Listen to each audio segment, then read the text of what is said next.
August 15, 1871.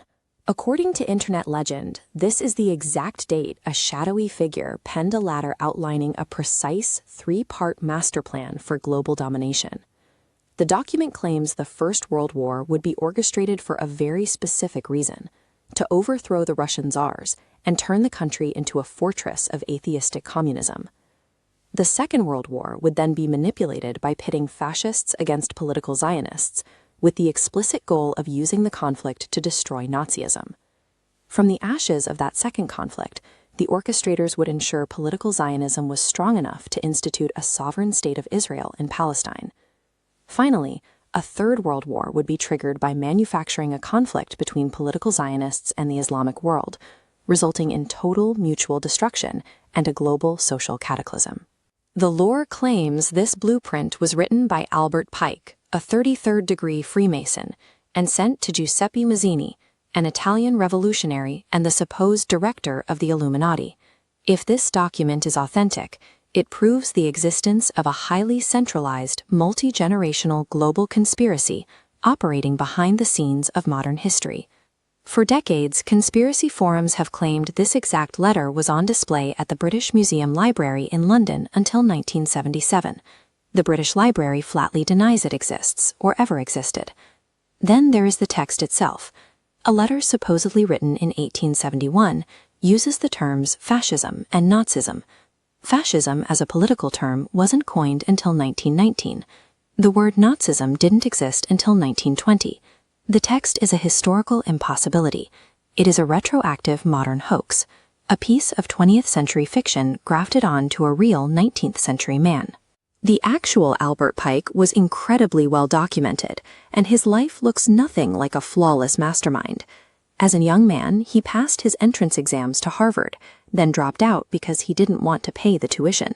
He headed west, lost his horse on a hunting trip, and was forced to walk 500 miles across the frontier to Taos, New Mexico. He eventually settled in Arkansas, where he taught school, married, bought a local newspaper with his wife's dowry, and taught himself law to pass the state bar. His military career was a series of personal disasters. During the Mexican-American War, he served as a cavalry captain, clashed constantly with his commanding officer, and he ended up fighting him in an inconclusive duel where neither man managed to shoot the other. In the Civil War, Pike was commissioned as a Confederate brigadier general, commanding Native American troops. True to form, he immediately fell into conflict with his superiors over troop movements and lack of supplies, eventually drafting a bitter letter to Jefferson Davis and resigning in protest. Things got so bad that the Confederate government ordered his arrest. Pike faced charges of insubordination and treason from his own side, forcing him to flee into the Arkansas hills to avoid capture. A man who cannot maintain basic military discipline, who shoots wildly at his own commander, and who becomes a fugitive from his own rebellion, lacks the logistical competence to manage a centuries-long global Illuminati plot. If his professional and military life was defined by insubordination and chaos, why did internet hoaxers choose him as the face of an omnipotent shadow government? The answer lies in his 32-year tenure as Sovereign Grand Commander of the Scottish Rite's Southern Jurisdiction. He was a powerful figure in American Freemasonry. He spent decades deeply embedded in occult language and complex rituals, publishing dense, esoteric books like the 1871 treatise Morals and Dogma. His immersion in secret societies and obscure symbolism made him an incredibly convenient blank canvas. Conspiracy theorists simply projected modern geopolitical anxieties onto a man who looked the part and wrote in riddles. This is a textbook case of historical hijacking. A figure whose real life is defined by well-documented personal controversies has his identity scrubbed and weaponized to feed modern digital paranoia. Today, his actual physical legacy is entirely separate from the Illuminati myth. He remains the only Confederate military officer with an outdoor statue in Washington, D.C., a deeply controversial monument in its own right, yet his digital afterlife is entirely disconnected from that reality. His bearded portrait is endlessly recycled in sensational internet forum posts and clickbait thumbnails as the architect of global destruction. Myths like the 3 World Wars blueprint are seductive. They offer a neat, heavily organized explanation for the terrifying chaos of modern history, but the truth is always much messier, highly flawed, and profoundly human. For centuries, the obscure rituals and alleged magic of Freemasonry have long dominated the popular imagination of the outside world. In 1871, Albert Pike, the Grand Commander of the Southern Jurisdiction, published Morals and Dogma. This text serves as a primary guide for the 33rd degree of the Scottish Rite. Pike's writing presents a blueprint for statecraft. He argues that the preservation of a republic depends on a specific understanding of power and its application. Pike describes the collective energy of the people as a blind force. He compares this raw public power to an unconfined volcano or steam without a container, a titanic energy capable of immense creation or total ruin. When this force is unregulated, it strikes at random. It eventually bruises itself and destroys the very institutions it built, creating a vacuum that is historically filled by a tyrant. The physical tools of the craft were used as a system for understanding this cycle, illustrating how a free society might prevent its own collapse. In this system, the gavel represents the unorganized force of the masses. It is the raw power required to move stone, but it entirely lacks the precision necessary to actually build a wall. Without guidance, a gavel's blow is erratic. In a political context, this equates to a populace striking out in the dark, fracturing the bedrock of the state through unregulated passion. The necessary countermeasure is the 24-inch rule. For Pike, this represents law, reason, and the rigid boundaries of a constitution. The rule directs the energy of the gavel, turning a destructive hammer into a tool capable of precision work. By constraining the raw will of the majority within a legal framework, a society prevents power from consolidating. This balance of regulated force and intellectual law creates the specific equilibrium required for liberty, equality, and brotherhood to function. This process is perfectly symbolized by the rough ashlar, a stone taken from the quarry in its natural state. Pike defines this as the people in a mass, unorganized and unrefined. In this unrefined state, a society is vulnerable to manipulation. Without education or structure, public opinion can be swayed by the loudest voice. The ultimate goal of all statecraft is to produce the perfect ashlar. This represents a symmetrical, harmonious state, where the government is adjusted by the consent of an educated and disciplined citizenry. Pike warned that republics are fragile. Over time, the discipline required to maintain the perfect ashlar tends to erode. Decay begins when the populace stops applying the rule. They elect charlatans who manipulate the gavel, using the raw force of the mob to bypass legal boundaries for personal power. Historically, this blind force sustains the very despots who eventually enslave the people. Pike points to Rome, where the foulness of the slaves was a direct result of the base tyranny they helped create. The collapse of a republic is often the result of citizens trading their active civic responsibility for the comfort of being governed by a master. The Masonic tradition views the construction of the Holy House as a metaphor for engineering a stable and free nation. Democratic freedom is difficult to maintain because it requires resisting the human tendency towards sloth and political indifference.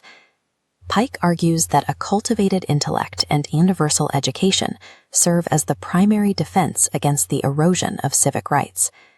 This philosophy centers on the concept of absolute individual sovereignty, the refusal to submit to intellectual or political masters. Pike challenges the individual to be an architect of their own society. This requires a transition from being a passive observer to an active participant in the governance of the state. History suggests that rights are never permanently won. They must be continuously asserted. As Pike concludes, eternal vigilance is the price of liberty. In 1871, a Confederate general and prominent Freemason named Albert Pike published a massive 900-page tome titled Morals and Dogma. Popular culture frequently frames this text as a manual of occult secrets. However, the actual pages contain a pragmatic treatise on post-Enlightenment political science. During the 19th century, fraternal organizations acted as incubators for Republican ideals and radical political philosophy, organizing under the radar of European monarchies. Pike was explicitly critical of the York Rite of Freemasonry, which he argued had watered down its teachings into shallow moral platitudes. Telling an initiate that a tool like the square simply represents morality, Pike wrote, trivializes the tradition. He viewed these superficial definitions as masks for a sharper set of ideas. The esoteric traditions had taken the physical tools of ancient stonemasons and repurposed them into a highly complex allegorical blueprint. It was a manual for engineering, building, and maintaining a free society. Morals and Dogma presents a structural argument for designing a republic and a specific set of warnings regarding the gravitational pull of tyranny. You have likely seen Masonic iconography, the gavels, the classical pillars, the measuring rulers, embedded in architecture or stamped on civic cornerstones. Modern audiences tend to dismiss these icons as empty fraternal badges or use them as the basis for global conspiracies. Strip away that superficial layer to find a structured philosophy of statecraft hidden within the allegory. Pike's entire system revolves around a single volatile tension, the precarious balance between the raw, kinetic force of the populace and the cold, regulating intellect of constitutional law. If a nation fails to maintain that exact precarious balance, its democratic systems will inevitably collapse into absolute despotism. Viewing these symbols as literal diagrams of statecraft provides the necessary lens to understand Pike's warning to modern republics.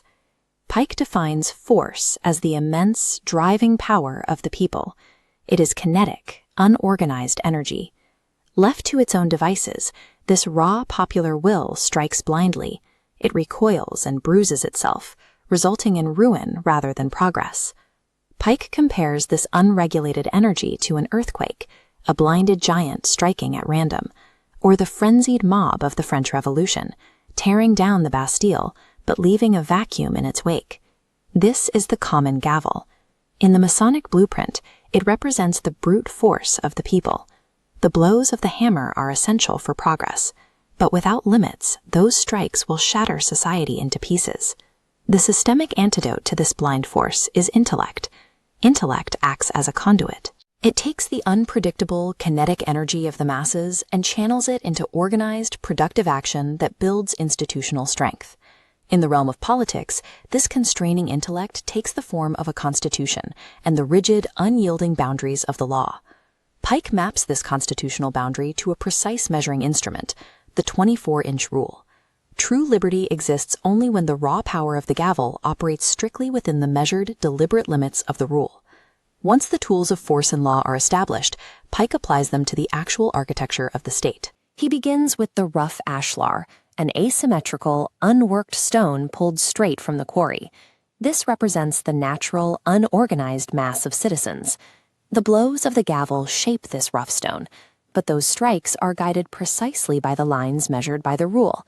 The result is the perfect ashlar, a flawless cube representing the harmonious state.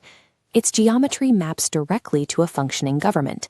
The three visible faces symbolize the separation of powers: an executive branch, a legislative branch, and a judiciary branch. A state with only outward-facing mechanical branches is an empty shell. Examining the shape reveals the hidden dimensions of Pike's political geometry. The three invisible faces represent liberty, equality, and fraternity, the spirit animating the state's mechanics. A surviving republic requires exact symmetry between its physical institutions and its underlying democratic philosophy. Despite the ideal geometry of the ashlar, free systems possess an inherent, unavoidable entropy. As a nation grows, it begins depositing citizens into rigid castes. Bureaucracy swells, multiplying offices to reward partisans, and creating an unaccountable administrative class. This decay accelerates when the state abandons meritocracy. The superficial talker, fluent but barren of deeds, is elevated to power, while the actual doers are sidelined. This environment breeds the first failure mode of a dying republic, the demagogue. They harness the blind force of an angry populace for personal advancement. Once in power, the demagogue weaponizes that raw momentum to shatter the rigid boundaries of the constitutional rule. Out of that resulting chaos emerges the second and final failure mode, the despot, who steps in to impose a brutal, absolute order over the ruins of the republic. Pike roots this trajectory in the collapse of the Roman Republic, pointing to figures like Caligula and Domitian, tyrants who inherited systems weakened by rot and transformed them into savage dictatorships. Without rigorous meritocratic leadership, democracies lose their structural integrity. In this framework, the demagogue and the despot are predictable outcomes of internal decay. Zooming out, these individual concepts assemble into the macro-architecture of Pike's entire esoteric system. At the entrance of the symbolic Masonic lodge stand two massive classical pillars, named Jachin and Boaz. One pillar represents the raw, driving force of the people. The other stands for the rigid, measured wisdom of the law. To prevent these dual pillars from collapsing inward, they are bridged by a single critical element: harmony, achieving absolute structural equilibrium. Pike's final prescription rests on the role of the builder. Because the state is a deliberate construction, it requires constant calibration by the people who live within it. Maintaining this structure demands a public that understands the tools of power, ensuring they go only to the workmen qualified to use them. Pike viewed statecraft as an intentional, artificial construction that must be actively maintained to survive. When a society ignores the structural principles of its own design, the resulting collapse into tyranny follows the same logic as a building failing due to neglected foundations. In 1871, Albert Pike published Morals and Dogma, a massive philosophical work that would become a foundational text for the Scottish Rite of Freemasonry. While Masonry is often viewed as a social club, Pike presents it as the first apostle of equality. He characterizes the order as a mechanism for political survival and a direct response to the threat of tyranny. Pike's historical analysis identifies a recurring failure in human governance. Societies inevitably swing between the absolute control of a despot and the directionless violence of an unorganized mob. He argues that standard political manifestos often fail because they lack a practical manual for construction. Instead, he points to the physical tools of the stonemason as a superior guide for building a stable society.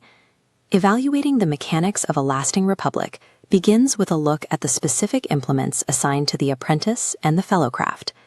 The common gavel represents what Pike calls blind force. It is the raw energy of the people, which, when left unguided, acts like a volcanic eruption. It strikes at random, bruising itself, and destroying progress in a headlong rush.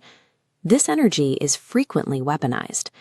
Without a guiding principle, the public's own strength is often used by tyrants to build the very fortifications that keep those people enslaved. The 24-inch rule is the necessary counterweight.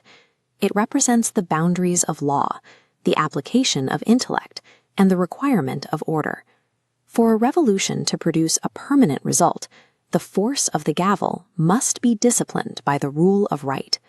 You are taking raw public momentum and forcing it through a measured intellectual filter. When public power is regulated by this intellectual rule, the result is a state in equilibrium, yielding the triple fruit of liberty, equality, and fraternity. Pike then shifts from abstract forces to the structural components of the state, the rough and perfect ashlars. The rough ashlar represents the people in their natural, unorganized state. It is the raw material of a nation, potentially strong, but currently rude and asymmetrical. The perfect ashlar is the cube, the symbol of a functional state. In this model, the three visible faces represent the executive, legislative, and judiciary branches, each shaped to fit perfectly with the others. This symmetry is not a natural accident. A republic only remains stable when these three departments are deliberately hammered into an exact, interlocking balance. Constructing the state is only the first step. the Fellow-Craft is tasked with the intellectual maintenance required to keep the structure from collapsing. Pike warns that internal decay is the primary threat to freedom. This happens when the citizenry falls into apathy, bureaucracy becomes an end in itself, and people prioritize their immediate comforts over their long-term liberty. This environment allows incapables and demagogues to thrive. These figures use flattery and empty rhetoric to hijack the gavel of public force for their own gain, rather than the common good. To counter this, a citizen must possess more than just information. They need wisdom. This is the intellectual rigor required to analyze a leader's character and resist the emotional impulses of the crowd. Even a perfectly designed government cannot survive a population that lacks the moral courage to defend its own structural integrity. Ultimately, Pike defines the Masonic project as a perpetual action rather than a finished monument. He asserts that man is supreme over institutions. The government exists to serve the individual's development, but that supremacy comes with a total, unyielding responsibility for the state's conduct. In this interconnected system, a single person using what Pike calls the sword of speech can act as a stabilizing force. By speaking truth against a national wrong, an individual applies the rule of intellect to the gavel of public energy, providing the necessary friction to stop the state from sliding back into chaos. Pike's mandate is that the citizen must never surrender to the belief that they are powerless. Even when the majority appears to be moving towards tyranny, the individual protest remains a vital part of the architecture. A free society is a structure that is never truly complete. It relies on every generation to pick up the tools and actively maintain the balance between force and law.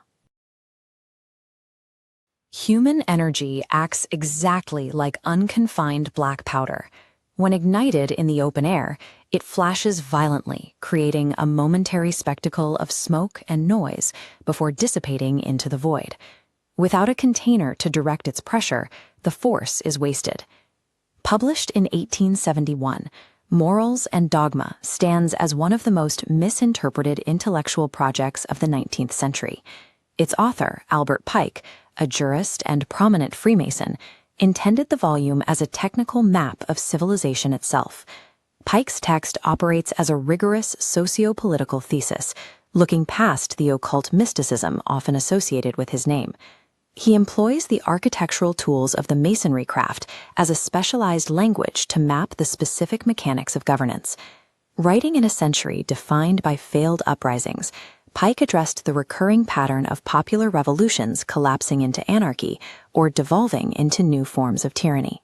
He argued that symbols like the gavel and the square provide the conceptual framework necessary to construct and maintain a durable republic. In this framework, the survival of a free state depends on a strict engineering solution, the conversion of raw human energy into systemic order. Pike identifies the unorganized populace as the rough ashlar, the base material of any society. Like a stone taken directly from the quarry, it remains unshaped and rude in its natural state. The kinetic energy inherent within this populace is symbolized by the gavel. This represents the raw, physical force of the people. Pike characterizes this force as inherently blind. It acts on immediate instinct and appetite, lacking the foresight to plan or the capacity to reason. This democratic force is analogous to unconfined steam or a cyclone. It possesses immense power to alter a landscape, but it remains strictly destructive without a mechanism to contain it. When unleashed without design, this energy manifests as the mob. It is a blinded giant striking at random, eventually bruising and exhausting itself through its own undirected effort. Raw democratic energy, the sheer will of a majority, acts as a mechanism of self-destruction unless it is subjected to an external design.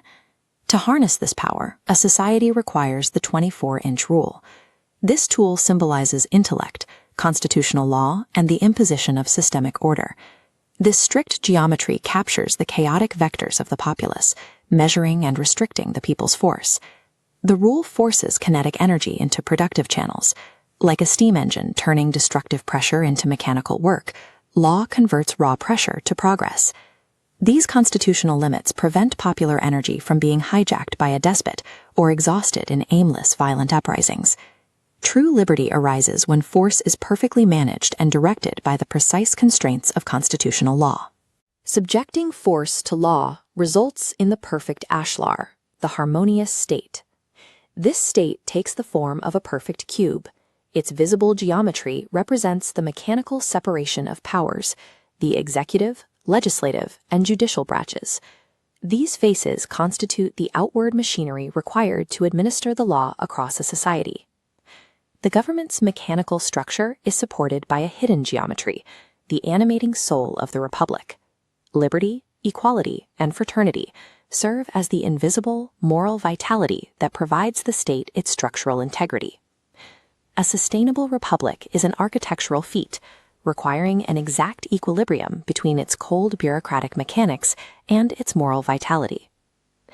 Pike warns that these free states are inherently fragile. They organically tend toward decay, with stress fractures appearing the moment intellectual vigilance falters.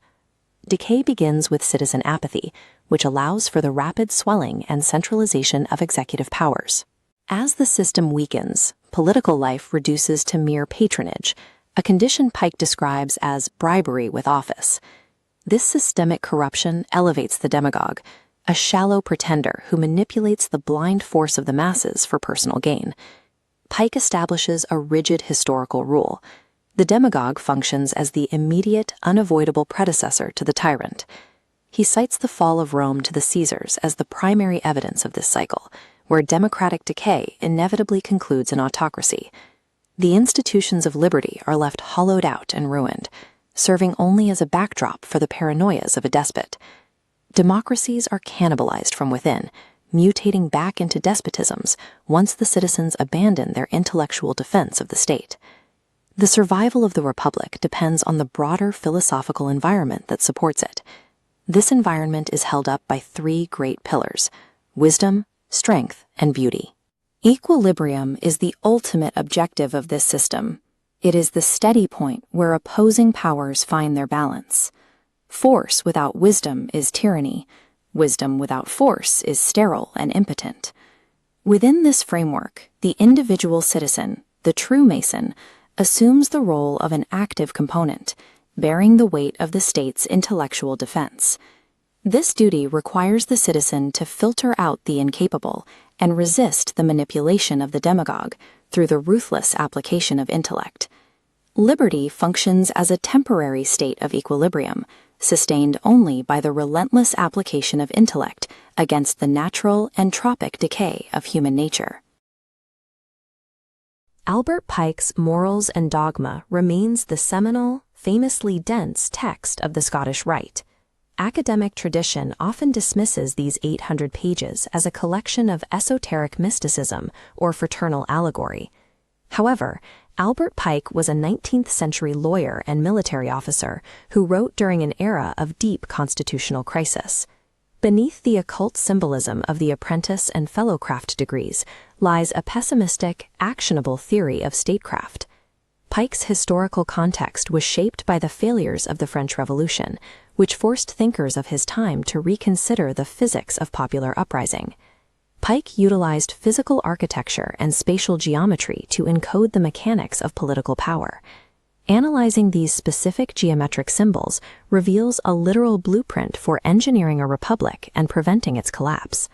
The symbols of the lodge function as structural blueprints designed to engineer a fragile political equilibrium. The apprentice is first introduced to the common gavel and the 24-inch gauge. Pike defines the gavel as force, the raw kinetic will of the populace. Acting blindly without intellect, this unregulated force strikes at random, bruising itself. Left unorganized, this force inevitably generates mob rule, leading to the ruin of free societies. The state requires a regulatory mechanism, the gauge, which represents law, the Constitution, and intellect.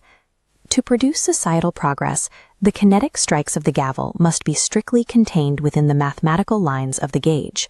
Bounding a chaotic force converts it into a directional engine. This specific physical constraint provides the mechanism to build fortifications, weave lace, or shape the state. Pike highlights a paradox. Tyrants use this exact force, capturing the gavel to subjugate the masses.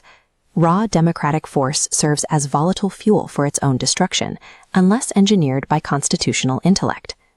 This engineering is further realized in two artifacts, the rough ashlar and the perfect ashlar. The rough ashlar represents the unorganized mass of the people before constitutional organization. The perfect ashlar, the mathematical cube, represents a harmonized state derived from the consent of the governed. Deconstructing the perfect ashlar begins with isolating the visible dimensions of a standard cube. Pike maps the three visible faces to the executive, the legislative, and the judiciary. Rotating the geometry reveals three traditionally hidden faces. These represent liberty, equality, and fraternity. If a single face is compromised, the internal equilibrium fails and the entire structure collapses. The functioning republic is an artificial, rigid geometric object that demands absolute internal equilibrium to survive. The pillars, Jachin and Boaz, stand at the porch, representing wisdom and force. Pike observes that human indolence naturally causes citizens to abandon the pillar of wisdom. Systemic decay begins as citizens abdicate local control, leading to bureaucratic bloat and centralized power. A swollen executive branch operates as an elite caste, treating state resources as private property. Pike cites the corruption of the French monarchy as historical proof of this structural rot. This environment allows the demagogue to weaponize the force that the apathetic public left unguided. The demagogue's strategy involves systematically promoting incapables and shallow partisans over genuine intellect. Eventually, the demagogue becomes the usurper, ruling entirely by necessity and fear. Pike anchors this final stage in the history of Roman imperial collapse, proving that this pathology is ancient and cyclical. Tyrants like Domitian descend into irrational brutality once fear and paranoia replace intellect. Tyranny represents the mathematical, guaranteed outcome when a republic's intellect separates from its physical force. Viewing Pike's political system in its totality reveals a rigid theoretical framework. This requires a state of equilibrium, force constrained by law, supporting the cube of the state, held upright by the pillars of wisdom and stability. Within this precarious architecture, the individual citizen, the fellow-craft, serves as the primary structural support. Pike demands constant vigilance and an absolute refusal to abdicate political responsibility to centralized power. Widespread, rigorous education must elevate the blind force of the masses into guiding intellect. The survival of the republic depends on the rejection of demagoguery and the defense of structural equilibrium. Pike's system leads to a final civic truth. Liberty remains a perpetual, highly engineered struggle against the natural physics of human decay. Public imagination often reduces the literature of esoteric Freemasonry to occult conspiracies or empty theatrical rituals. We picture cloaked figures guarding mystical secrets in windowless rooms. That persistent caricature obscures one of the most rigorous texts of 19th century political philosophy, Albert Pike's 1871 volume, Morals and Dogma. Despite its imposing title, Pike immediately issues a disclaimer in his preface. The book is not an authoritarian doctrine demanding blind obedience. He uses the word dogma in its original classical sense, simply meaning teaching or instruction. Compiled from classical theorists, the text is designed as an epistemological tool for the initiate. It is meant to exercise the intellect, teaching the reader exactly how to think critically, rather than dictating what they must believe. Pike uses this foundation to deliver a highly specific political thesis. Long before the modern era, he argues, Masonry operated as the original apostle of liberty, equality, and fraternity, demanding that man exercise supreme authority over his own institutions. The physical layout of the lodge is a carefully encoded language. The room's geometry is not arbitrary decoration. Every angle, column, and tool positioned here serves a distinct civic purpose. The environment acts as a spatial textbook, teaching the necessity of applied civic virtue. By deconstructing Pike's geometric symbols, we uncover a precise, mechanical framework for constitutional statecraft. It is a system engineered specifically to halt the inevitable decay of free republics. For Pike, philosophy devoid of political application is sterile. Building the moral architecture of the individual is indistinguishable from building the architecture of the state. The political theory begins with the most basic element of construction, the rough ashlar, a piece of unhewn stone direct from the quarry. In Pike's framework, this unworked stone represents the populace in its natural state, an unorganized, rude mass of people existing prior to the application of law or intellectual discipline. To shape this mass, the first tool introduced is the gavel. This represents force, the raw, titanic, physical power inherent in a large population. Pike warns that unregulated force is exceptionally dangerous. When the energy of the masses operates without the guidance of intellect, it yields no progress. It results only in blind, randomized destruction. Despots recognize this. A tyrant will harness this blind force of the populace, forging it into standing armies to chain the society and enforce a state of passive obedience. To prevent the people's strength from becoming an instrument of their own subjugation, Pike introduces a necessary countermeasure, the 24-inch rule. Politically, the rule symbolizes constitutional law and order. It acts as the rigid intellectual boundary that guides, restricts, and measures the application of raw power. When the blunt impact of the gavel is restricted by the exact lines of the rule, the outcome changes entirely.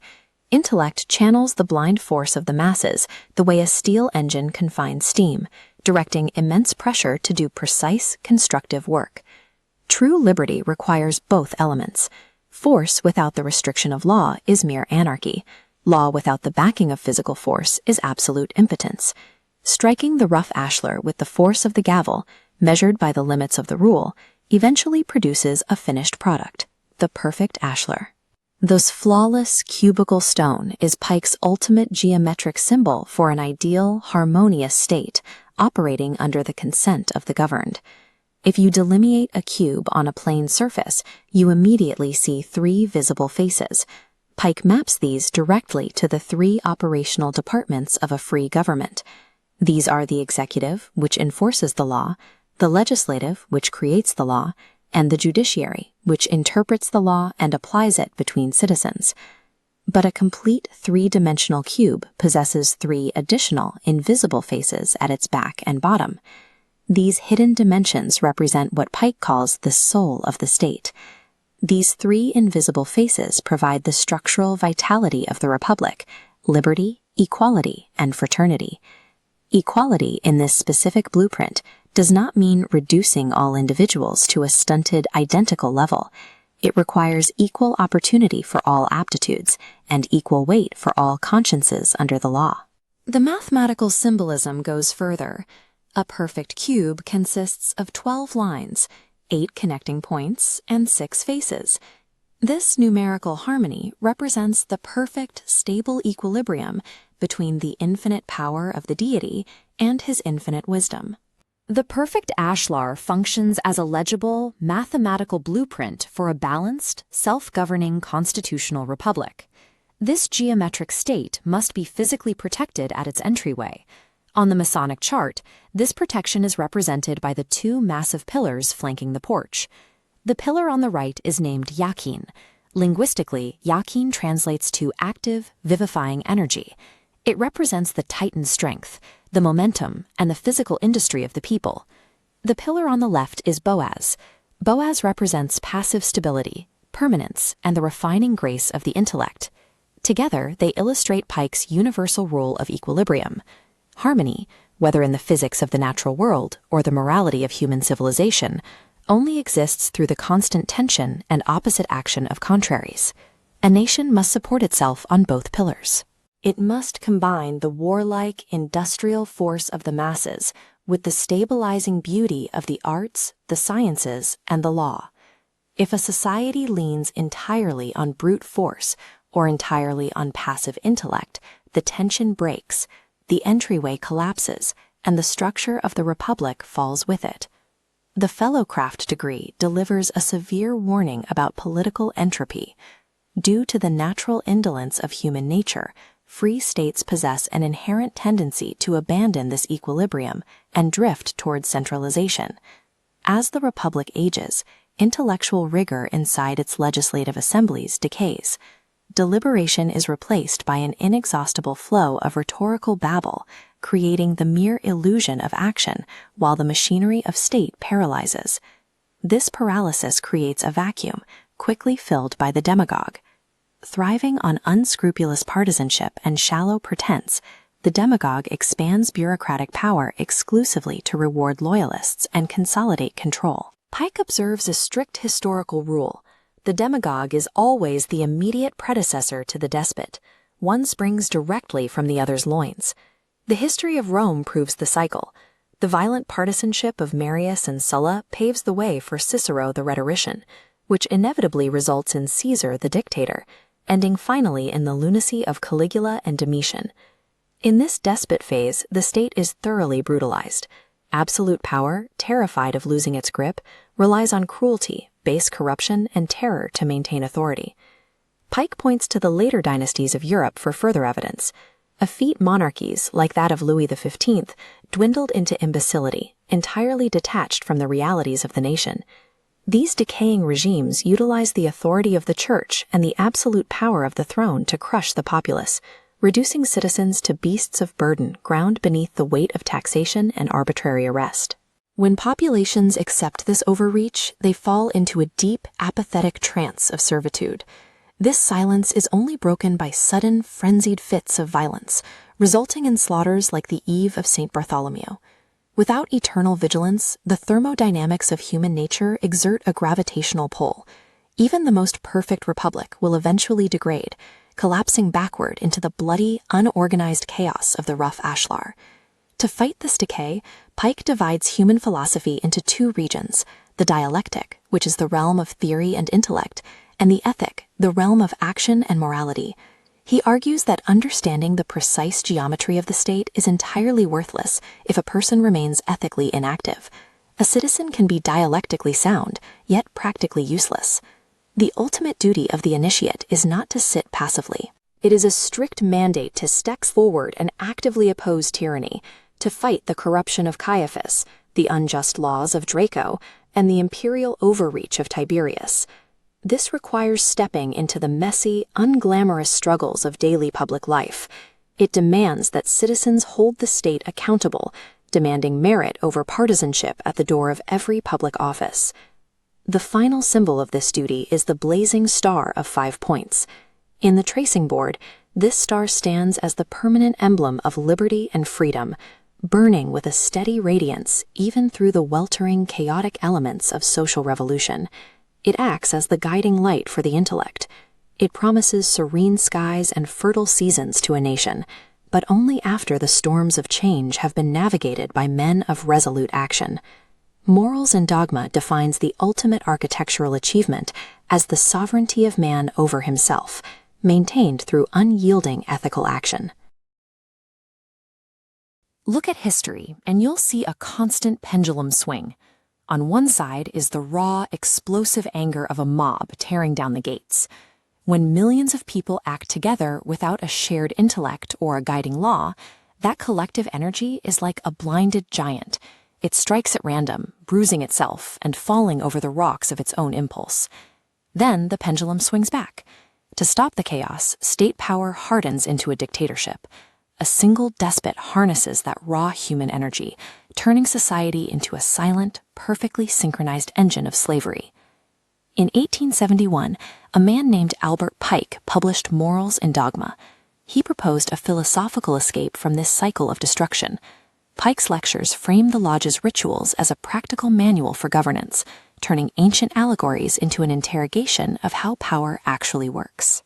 The central problem he confronts is how to organize immense human power into a free society, without it either collapsing into a riot or submitting to a dictator. This starts with the metaphor of the rough ashlar. This jagged stone represents the people in their natural, unorganized state, a massive reservoir of potential.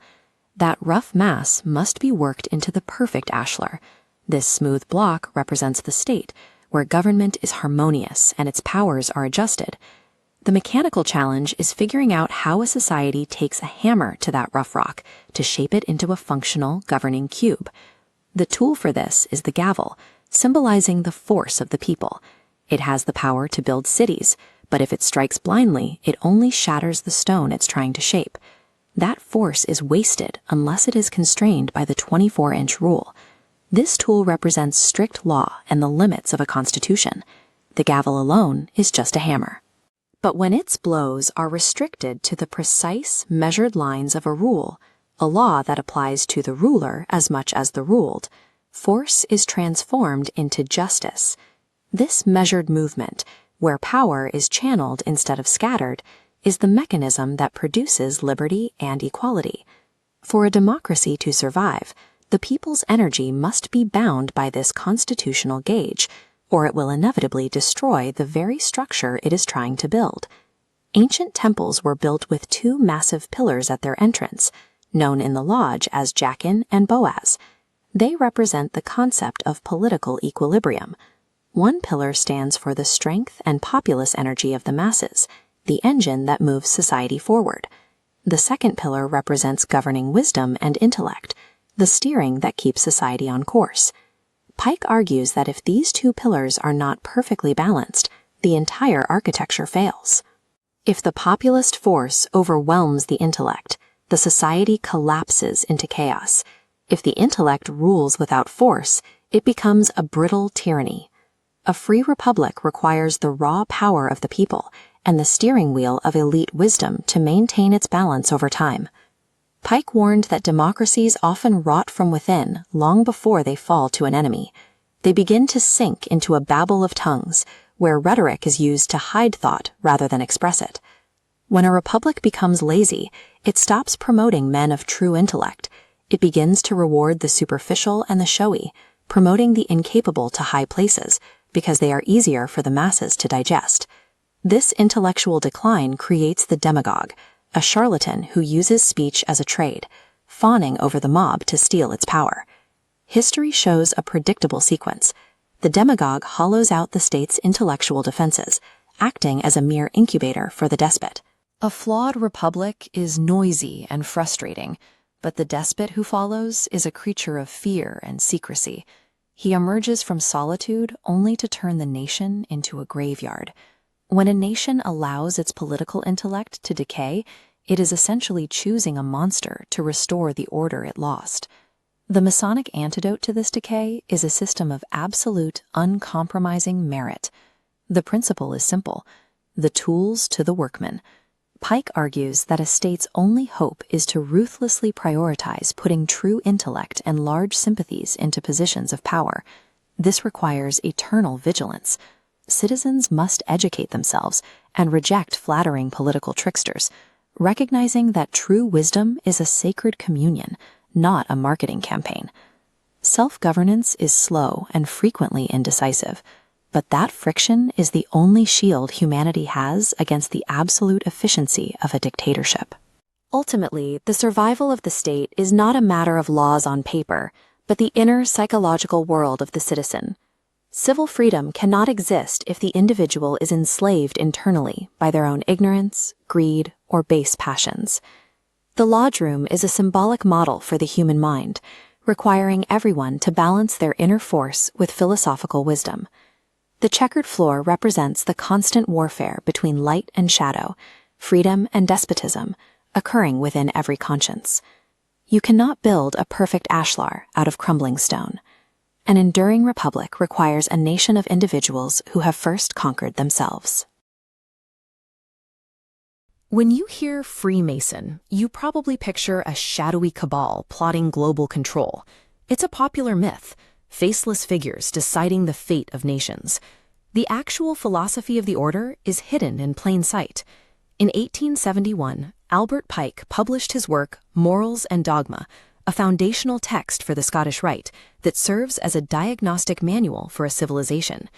Pike's text provides a masterclass in the survival of free societies, detailing the specific internal forces that cause them to tear themselves apart. Pike understood a dark historical reality. Republics and democracies are fragile. Over time, citizens grow apathetic. their core institutions erode, and free nations slide into violence or submit to a tyrant. To map out a way to stop that collapse, Pike took 3 basic tools used by Masons and repurposed them. He built a blueprint for political survival. Grasping what these 3 specific tools actually represent is the difference between keeping a republic alive and watching it fall to ruin.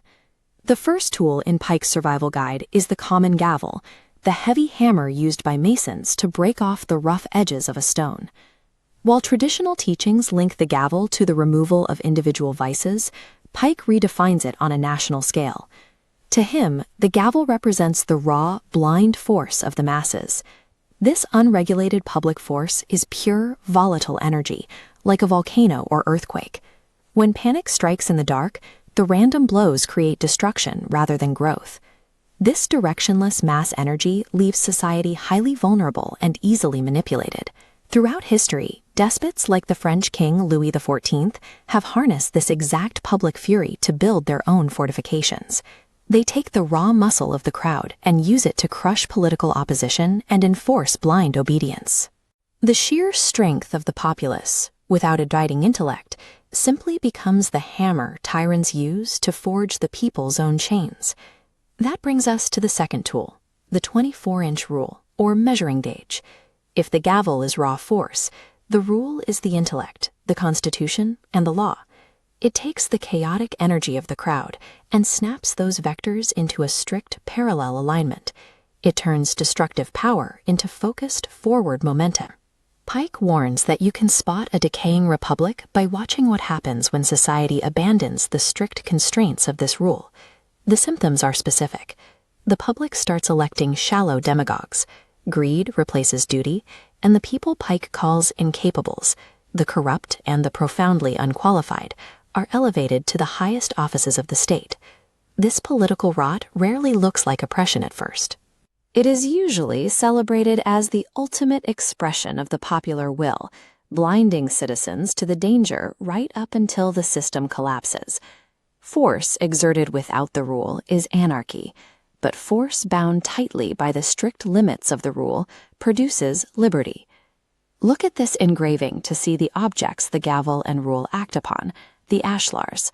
Standard lore tells us the rough stone on the left is the flawed, uneducated man, and the perfectly smooth block on the right is the improved, upright man. Pike's political reinterpretation defines the rough stone as the unorganized, chaotic mass of the people. The perfect ashlar, the finished, perfectly symmetrical cube, is the state. Its visible faces are the branches of government, but its internal geometry relies on 3 invisible faces: liberty, equality, and fraternity. Shaping that perfect cube requires total equilibrium. The heavy force of the public and the strict limits of constitutional law must be perfectly balanced. This is the ultimate lesson in Pike's text. Political freedom is not a default state of nature. It is an artificial, meticulously constructed structure that requires constant effort to maintain. These Masonic tools function as the practical, daily mechanics of anti-tyranny, requiring constant application to protect the state. When a populace forgets how to use them, the historical consequences are severe. Unchained despots step into the vacuum left by the law, bringing with them street massacres, inquisitions, and the slaughter of their own citizens. A free society demands active duty. It requires every citizen to stay vigilant, to actively reject political imposters, and to demand intellectual merit over shallow pretense. A republic only endures when its citizens are willing to do the exhausting, unglamorous work of constantly applying the rule of law to the gavel of public force, carefully shaping human chaos into a lasting state. Human population contains an immense, innate energy, but left entirely to its own devices, this collective will does not build, it erupts. It acts as a blind, volatile physical force, an earthquake or a cyclone tearing across the landscape.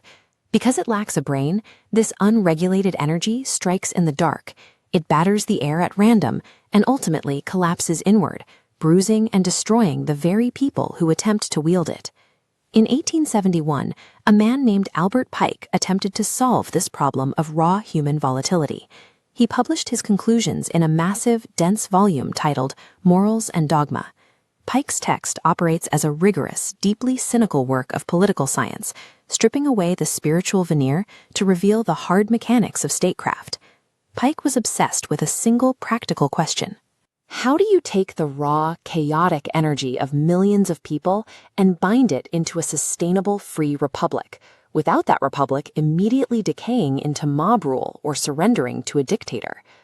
To find the answer, he discarded conventional political theory. Instead, he built a precise engineering schematic of the state, using the structural geometry of Freemasonry to map exactly how power must be contained. Pike had zero patience for superficial readings of his own order's symbols. He explicitly criticized the popular, watered-down explanations that treated them as simple moral platitudes. Pike treats the Masonic Lodge as a functioning scale model of both the physical universe and the political state. The basic tools of the Apprentice and Fellow-Craft degrees serve as physical metrics for civic power, for constitutional law, and human nature. If we want to understand why modern nations fracture and collapse, we have to look at how Pike engineered a nation from scratch using 3 specific conceptual tools.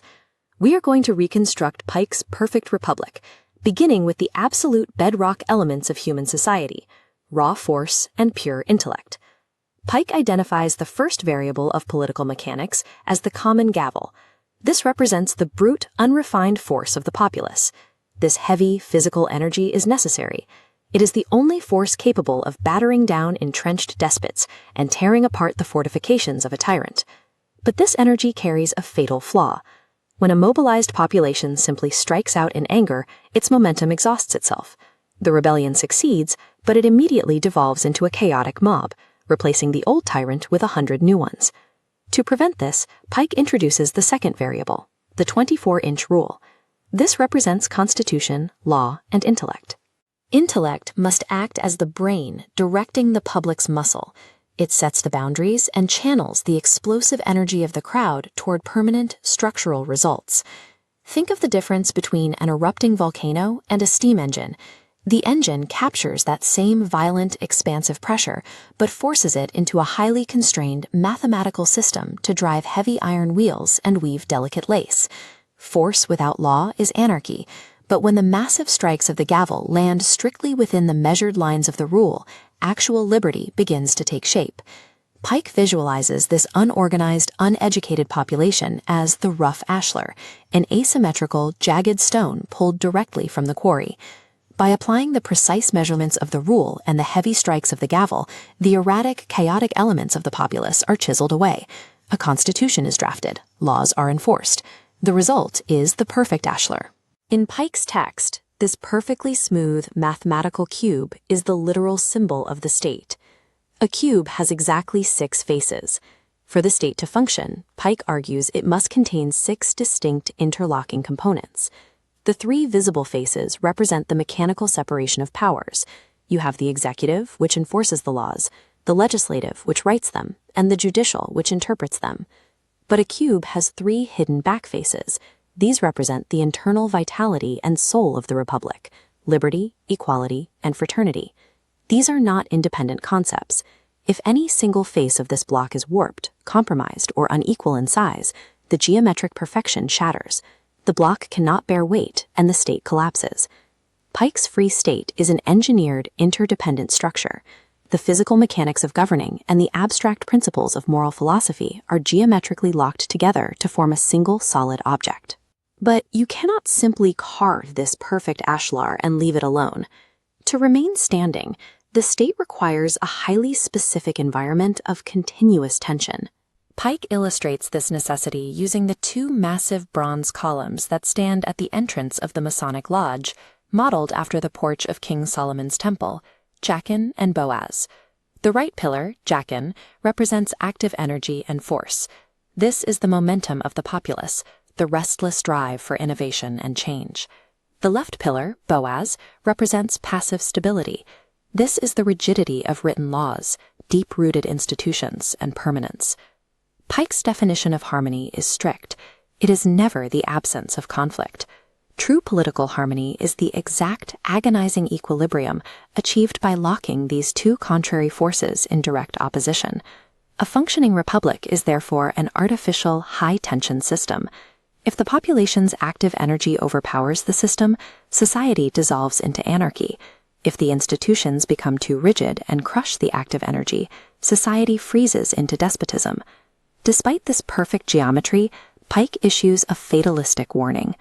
All free states, no matter how well engineered, naturally slide downward into decay. The root cause is the inherent apathy of human nature. Maintaining the tension of a republic is exhausting, and eventually the populace simply gets tired of the immense effort required to govern themselves. The mechanical vectors of this decay follow a predictable path. Citizens stop actively participating. To fill the void, the central executive power swells to inordinate dimensions, and a massive, self-serving bureaucracy takes over. In this state of lethargy, the republic abandons meritocracy. Instead of giving the tools to the most capable workmen, political office is treated as a prize, doled out to reward blind factional loyalty. This systemic rot inevitably produces the ultimate symptom of democratic failure, the demagogue.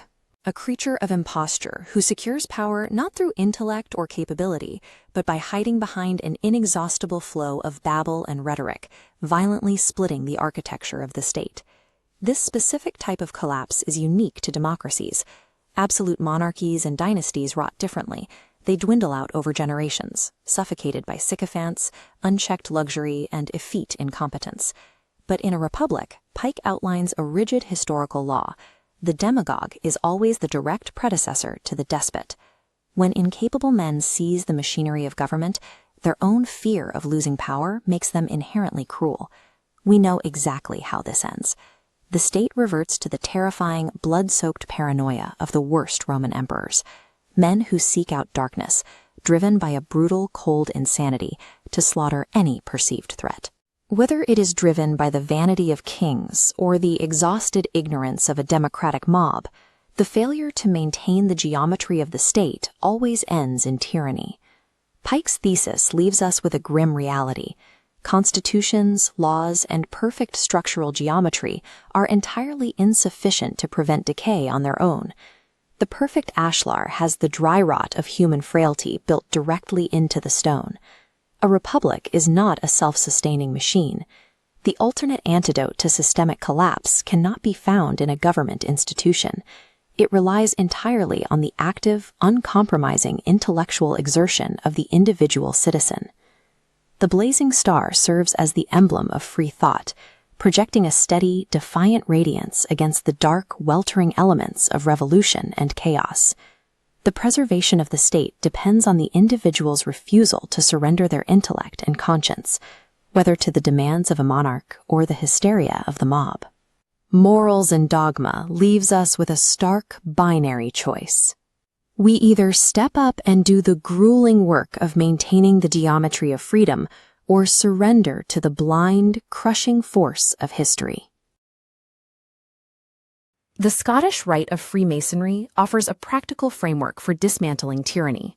Its rituals preserve a specific strategy for building a free society. Albert Pike documented this philosophy in 1871. His compendium, Morals and Dogma, contains encoded political principles intended to guide a nation through its vulnerable transitions. Pike published these lectures in Charleston, South Carolina, shortly after the American Civil War. He wrote in a nation devastated by internal conflict, having seen how easily a republic can fracture. Pike observed societies trapped in a violent pendulum swing, oscillating between the chaos of a mob and the rigid control of a despotic elite. Breaking this cycle requires the geometric tools of the stonemason, which provide the structural balance needed to find a center point. These geometric tools serve as a survival manual for a republic. They provide the structural principles to resist a world that naturally favors the rise of dictators. This structural analysis begins with the rough ashlar, the uncut stone taken directly from the quarry. It represents the people in an unorganized, uneducated, and raw state. The common gavel represents the force of these masses. When unregulated, this energy is a destructive pressure, comparable to a volcano shattering its environment. Tyrants understand this energy. They often harness the blind force of the mob to build their own authoritarian fortifications, effectively using the people's own strength to construct their prisons. The 24-inch rule acts as the countermeasure. It represents intellect, the Constitution, and the boundaries of law, the mathematical limits that define where force is permitted to act. When the rule guides the blows of the gavel, it transforms the jagged stone into a perfect ashlar.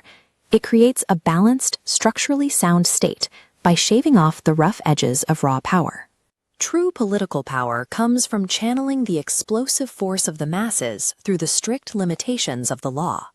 This process creates the equilibrium necessary for systemic liberty and equality. The teachings of the Fellow-Craft degree provide a warning. Even a well-constructed republic remains fragile. It is constantly subject to internal decay.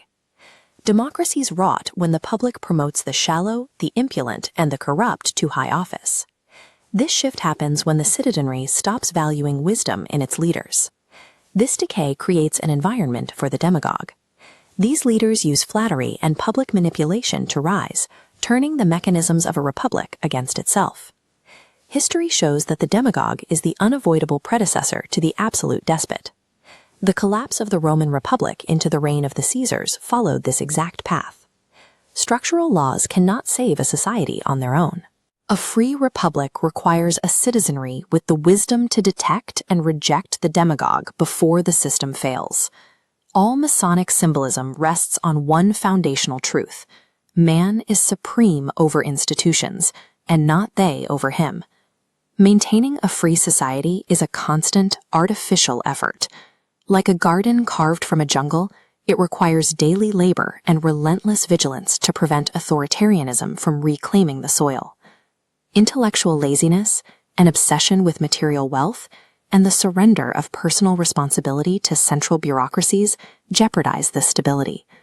These powers often secure public compliance by providing material comfort in exchange for individual autonomy. Pike contrasted the apathetic citizen with an ideal focused on truth. He cited Socrates as the model for a mind dedicated to moral questioning and intellectual independence. This ideal extends into leadership through figures like Marcus Aurelius. He demonstrated wielding power with absolute restraint, a sense of duty, and stoic wisdom. The enlightened citizen acts as the society's intellectual vanguard. They use reason and moral courage as daily tools to resist the perpetual return of tyranny. History is a repeating cycle of political decay. We overthrow a despot, build a free republic, and then grow complacent, allowing the institution to crumble under its own weight until a new tyranny takes hold. Breaking this cycle requires more than just hope. It requires a specific method to prevent the inevitable slide back into chaos. A radical blueprint for statecraft is hidden in plain sight, encoded within the secretive symbols of Freemasonry. Albert Pike, the Grand Commander of the Scottish Rite, detailed this blueprint in his 1871 work, Morals and Dogma. Pike's text serves as a practical, urgent instruction manual for preventing the collapse of a free society. The blueprint begins with the primary working tools of the stonemason, the gavel and the 24-inch rule. Pike identifies the gavel as the blind force of the people. This is a raw, titanic energy that is inherently destructive when left unguided. The measuring rule represents the counterweight to that force: intellect, the Constitution, and the law. Popular energy is chaotic. It becomes productive only when channeled through the strict geometric grid of the law. A mob tearing down government is the gavel striking in the dark. That same energy, bounded by the rule, builds resilient institutions. True political liberty exists only when the immense, raw power of the populace is deliberately regulated by intellect. These concepts take form in the ashlars. We see the contrast between the rough ashlar, a jagged rock from the quarry, and the perfect ashlar, a stone carved to exact geometric proportions. The rough ashlar represents the uneducated, disorganized masses in their natural, primitive state. The perfect ashlar is the state itself. Its visible faces represent the three branches of balanced government: executive, legislative, and judicial. The structure relies on three hidden faces: liberty, equality, and fraternity, forming the invisible foundation holding the state together. Even a perfected state remains uniquely fragile. A finished stone can still crumble if its internal pressure is uneven. Pike warns of specific internal threats, the promotion of the incapables, the endless babble of charlatans, and the dangerous centralization of power. Institutions crumble from within when the individual citizens lose their moral virtue.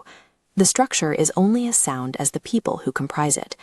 Pike's work leads to a sobering realization. Liberty is an endless, grueling struggle.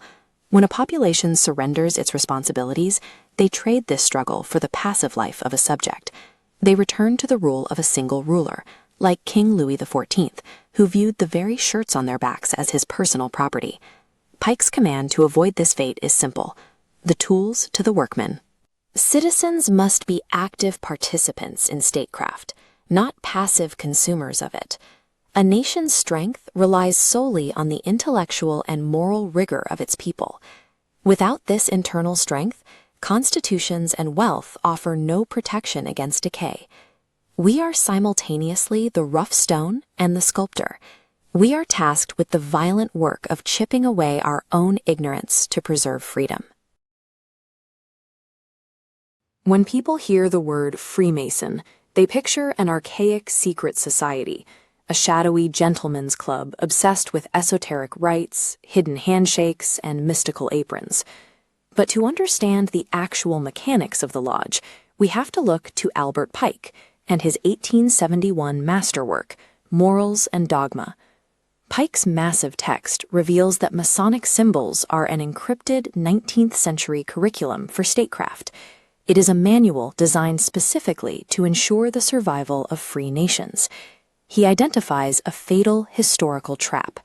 Without proper mechanics, humanity perpetually and violently oscillates between two extremes: the chaotic, destructive force of the mob and the brutal oppression of the despot.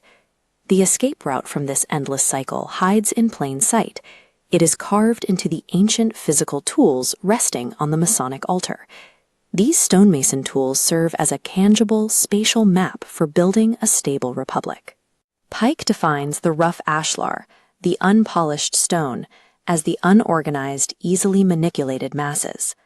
The perfect ashlar, cut into a precise cube, represents the ideal state, organized and governed by consent. The gavel represents what Pike calls the blind force of the people. It is a raw, explosive, volcanic energy. Left unguided, it strikes in the dark at random, bringing only ruin and destruction. To harness that energy, the gavel must be paired with the 24-inch rule. The rule represents constitutional law and intellect. It strictly directs the blind force of the mallet, measuring and restricting exactly where the blows fall. A free republic achieves liberty, equality, and fraternity only when it successfully captures the explosive power of its people and forces it through the rigid intellectual boundaries of the law. This principle of balance scales up from the small tools on the altar to the macro architecture of the lodge itself, specifically the two massive pillars standing at its entrance. These pillars represent the structural integrity of a nation. One is Jachin, representing stability and law. The other is Boaz, representing strength and force. They must stand in perfect equilibrium to hold up the heavy, shared beam of the state. Pike issues a stark warning about how democracies rot. When citizens become apathetic, that equilibrium fails. The public stops demanding merit and instead allows the incapables, the shallow, the corrupt, and the superficial, to infiltrate high office. This decay has a terrifying, inevitable consequence. Demagogues emerge from the rot, exploiting the now unguided force of the people to establish absolute, despotic rule, much like the tyrants of ancient Rome. The death of a republic is rarely the result of an external assassination.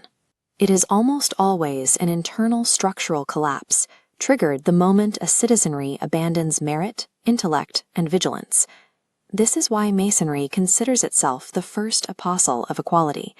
Its core philosophy strictly opposes all absolute power, whether from a monarch, mob, or prelate. Pike notes that tyrants always use the same universal tactic.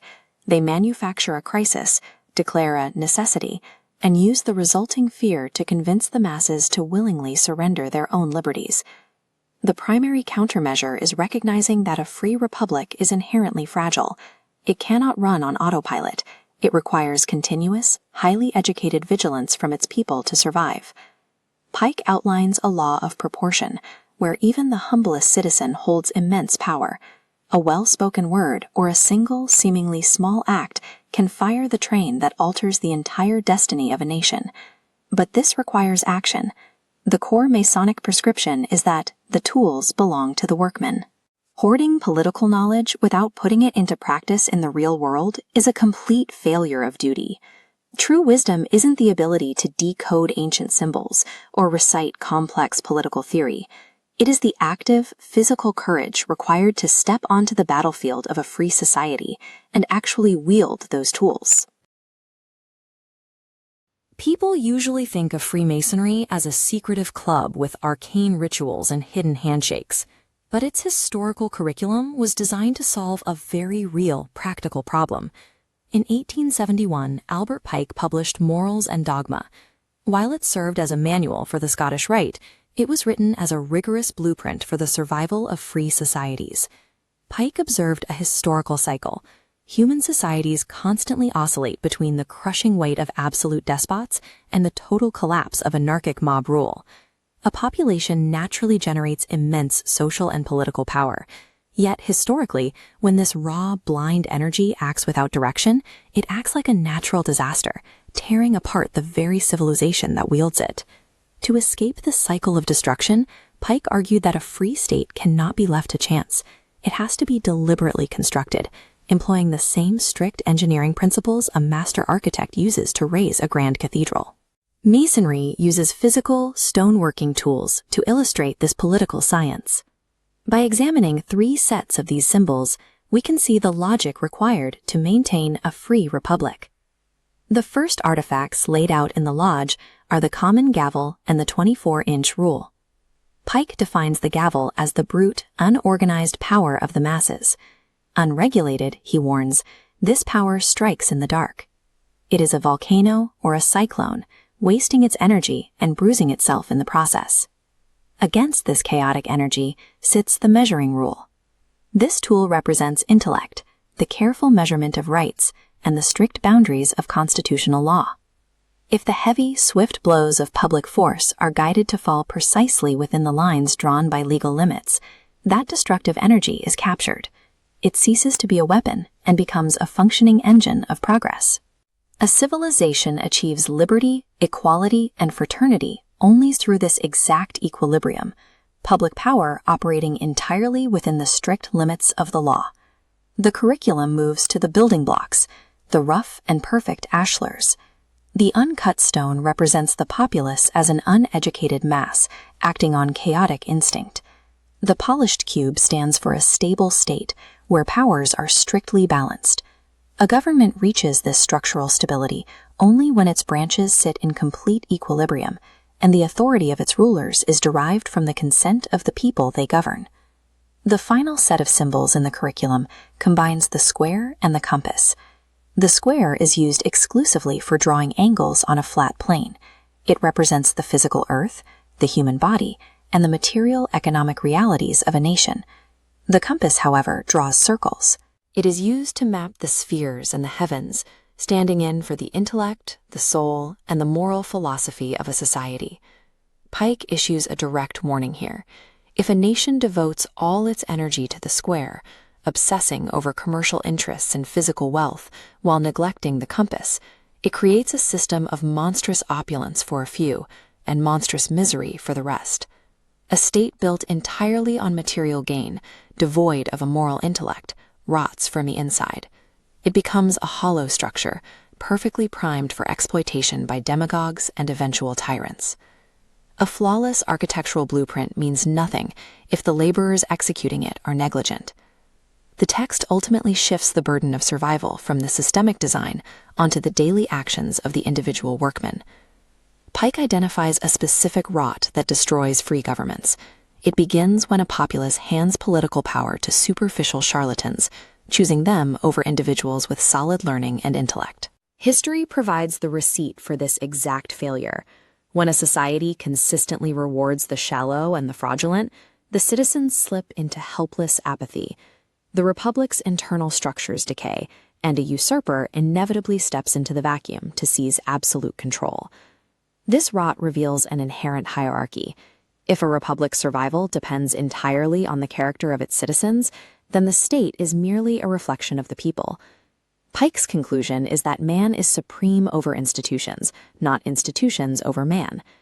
This requires extreme effort from the individual.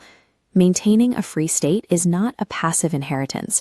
It demands rigorous education, the burning of internal prejudices, and a constant, vigilant labor of the intellect.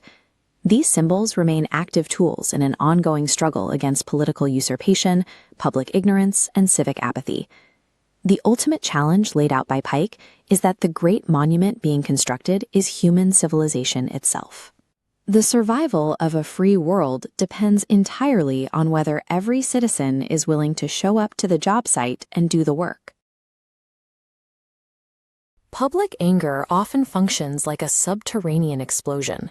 When collective frustration hits a breaking point, the resulting release of energy is massive, enough to level centuries of social architecture in a single afternoon. Yet this force possesses no inherent direction. The momentum to topple a king often exhausts itself in the ensuing chaos, leaving a vacuum. Terrified of the lawlessness, the public frequently turns to the first strongman who promises stability, trading an old master for a new tyrant. In 1871, Albert Pike analyzed this self-destructive loop. He categorized an unguided populace as a blind force, a massive titan striking out at random. Without an intellectual rudder, he argued, the people's own strength would only lead to their ruin. Pike's masterwork, Morals and Dogma, uses the rituals of Freemasonry to encode a practical survival guide for a republic. He redefined the tools of the stonemason as the specific components required to build and maintain a free government. Revolution provides the heat, but it cannot provide the structure. A free people requires a deliberate architectural blueprint. Otherwise, their own political energy becomes the mechanism of their downfall. This architecture starts with the gavel.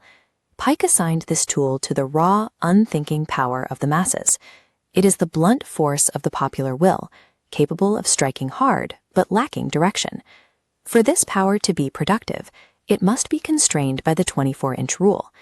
This represents the constitutional law and moral order that defines the boundaries of action. When the gavel strikes within these lines, the force is caught, contained, and turned into progress. Political chaos only becomes useful energy when it is strictly bound by a legal framework. Pike calls the unorganized, uneducated mass of people the rough ashlar, a stone as it comes from the quarry, full of jagged edges and irregularities. Applying the mallet and rule removes the excess material, transforming the rock into the perfect ashlar. This geometric cube serves as the symbol for the ideal, harmonious state. The cube's 3 visible faces represent the executive, legislative, and judicial branches. Their symmetry ensures that power is distributed and adjusted in equilibrium. 3 invisible faces complete the cube's structure: liberty, equality, and fraternity. These provide the hidden moral foundation that allows the visible government to stand. A stable republic requires both a rigid legal skeleton and a shared moral character among its citizens. Even with a perfect constitutional design, the project depends on the integrity of the builders. Apathetic or corrupt citizens will eventually cause the structure to fail. Pike warned specifically of demagogues, shallow, loud-mouthed figures who gain power by feeding on partisanship and greed rather than merit. When the incompetent are promoted over the capable, the state develops dry rot. The institutions hollow out from the inside, losing their structural strength while appearing solid on the surface. As the decay progresses, the exhausted public eventually seeks a despot to restore order, prioritizing basic security over their own freedom. Free democracies rarely fall to outside invasion. They collapse through civic neglect and the elevation of the corrupt. The massive ancient temple Pike describes is composed of the citizens themselves. Every person acts as a stone in the grand societal project, bearing the weight of the structure through their own conduct and knowledge. A constitution cannot function on its own. It requires constant, active participation and the understanding that liberty disappears the moment a populace stops valuing it. Submitting to a tyrant is effortless. It only requires obedience. Maintaining a free society is a grueling daily intellectual task that demands patience, sacrifice, and education. A republic remains a work in progress, a stone that must be carved every single day. The choice is between the blunt destruction of the hammer or the disciplined rule of reason used to build a lasting home for liberty. We tend to view Freemasonry through a narrow lens: secret handshakes, exclusive rituals, and a collection of symbols that seem to point toward nothing more than a private, mystical club. But in 1871, Albert Pike, the leader of the Rite's southern jurisdiction, published a different perspective. In Morals and Dogma, he presented these symbols as a rigorous philosophical system for the construction of a democracy. Pike's central concern was blind force. He argued that the raw physical power of the people is immense, but because it is often born of ignorance and misery, it is naturally chaotic. History shows that this unguided energy often strikes in the dark. Without a brain to direct it, a disorganized mob becomes a tool for the very despots it intends to overthrow, unknowingly building the fortifications of its own tyrants. Since raw power naturally tends toward its own enslavement, a free society requires a specific kind of engineering. To stay free, a people must learn to apply the architectural tools of the Masonic apprentice. This engineering begins with the gavel and the 24-inch rule. Politically, the gavel represents that sheer, driving force of the people's will. But force alone is destruction. It requires the 24-inch rule, representing law and intellect, to funnel that energy into a productive path. Power only becomes progress when it is limited and guided by a rule of right. Pike defines the rough ashlar as the people in an unorganized state, a mass of citizens before law and education have refined them. By applying the gavel of public force within the measured constraints of the rule, that mass is refined. The rough stone becomes the perfect ashlar, a stable, symmetrical cube. This cube is the state in equilibrium. The visible faces are the branches of government: executive, legislative, and judicial. But a structure is hollow without its soul. Rotating it reveals the invisible faces: liberty, equality, and fraternity, the principles giving it vitality. A republic is not a natural occurrence. It is a calculated balance. It exists only when popular power is precisely adjusted to legal and moral constraints. For the Fellow-Craft, focus shifts to the square and compass. The square governs planes and earth measurement, the material world of commerce. The compass describes circles, dealing with the heavens. It represents the moral laws that must sit above material interests for a nation to survive. Pike warned a nation focused only on wealth rapidly creates a monstrous opulence for a few and monstrous misery for the rest. When a state lacks a moral compass, it founds its public power on private suffering. This imbalance leads to a dry rot within free states. They become vulnerable to apathy and the promotion of shallow demagogues, men who use the birthright of free speech to mask a total absence of deeds. When the capable are ignored in favor of the showy and the impudent, the result is predictable. The republic slides backward, and the tyrant inevitably returns to provide the order that the people failed to maintain themselves. The true threat to a democracy is rarely an external army. It is the internal decay of its moral level and the elevation of superficial charlatans over wise leadership. Creating a free state is not a one-time event recorded in history. It is a perpetual act of civic labor. Pike insisted that mere knowledge is not enough. To have actual power, one must possess wisdom, the ability to turn axioms into rules of utility and duty. This is the core of Pike's political philosophy. Masonry is an unrelenting struggle against the darkness of ignorance and the first inroads of tyranny. Pike argued that because democracy relies on an educated public, the right to the alphabet is the first law of equality. A state's survival depends on a system of obligatory instruction to ensure the populace remains more than a blind force. Pike's final directive is simple: nothing is nobler than work. In a free society, every citizen is an apprentice to duty and honor, personally responsible for keeping the architecture of freedom standing. In 1871, Albert Pike published Morals and Dogma. Beneath its dense surface of Masonic ritualism lies a rigorous synthesis of political theory and structural statecraft. Pike diagnoses a mechanical problem inherent to all nations. The masses possess immense titanic power. Find steam or gunpowder burned in the open air, it recoils and crushes itself, destroying civilizations rather than building them. Pike uses the symbol of the rough ashlar, a stone pulled directly from the quarry, to represent this unorganized, uneducated populace. Relying purely on the unguided will of this collective mass does not yield freedom. It exhausts itself in failed insurrections, or worse, provides the exact brute force needed to construct the fortifications of tyrants. The compasses, the squares, and the plumbs found in the text operate as a precise geometric blueprint. They are tools for engineering constitutional law, designed specifically to prevent societal collapse. The first step in this engineering process requires capturing kinetic energy. Pike identifies the gavel as the mechanism of force, the sheer physical momentum of popular movements. Left to its own devices, this momentum is erratic. It generates multi-directional, conflicting vectors that collide, cancel each other out, and tear at the fabric of the state. The system requires a regulating variable, the 24-inch rule. This represents strict constitutional law. It acts as a rigid conduit, restricting the volatile energy and forcing it into productive, linear pathways. You can only bore a cannon or weave delicate lace if the violent power of a steam engine is contained and economized. Human power requires the exact same mechanics. A free government cannot survive on unrestrained democratic action. The raw power of the electorate must be confined by strict constitutional geometries to protect the state from the violent impulses of its own people. When that raw force is fully regulated by rule and measurement, the rough ashlar is hammered into its final form, the perfect ashlar. Pike defines the perfect ashlar strictly as the structural geometry of a perfected state. Looking at the cube, its three external faces represent the mechanical distribution of power, the executive, legislative, and judiciary. The three invisible faces of the cube represent the vital soul of the state, liberty, equality, and fraternity.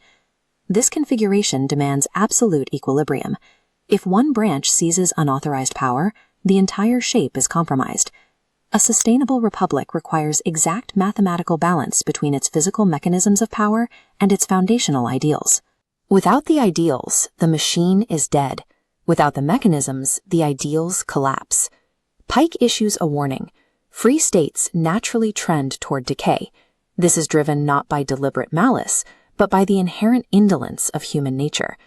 Citizens eventually tire of the arduous work of self-governance.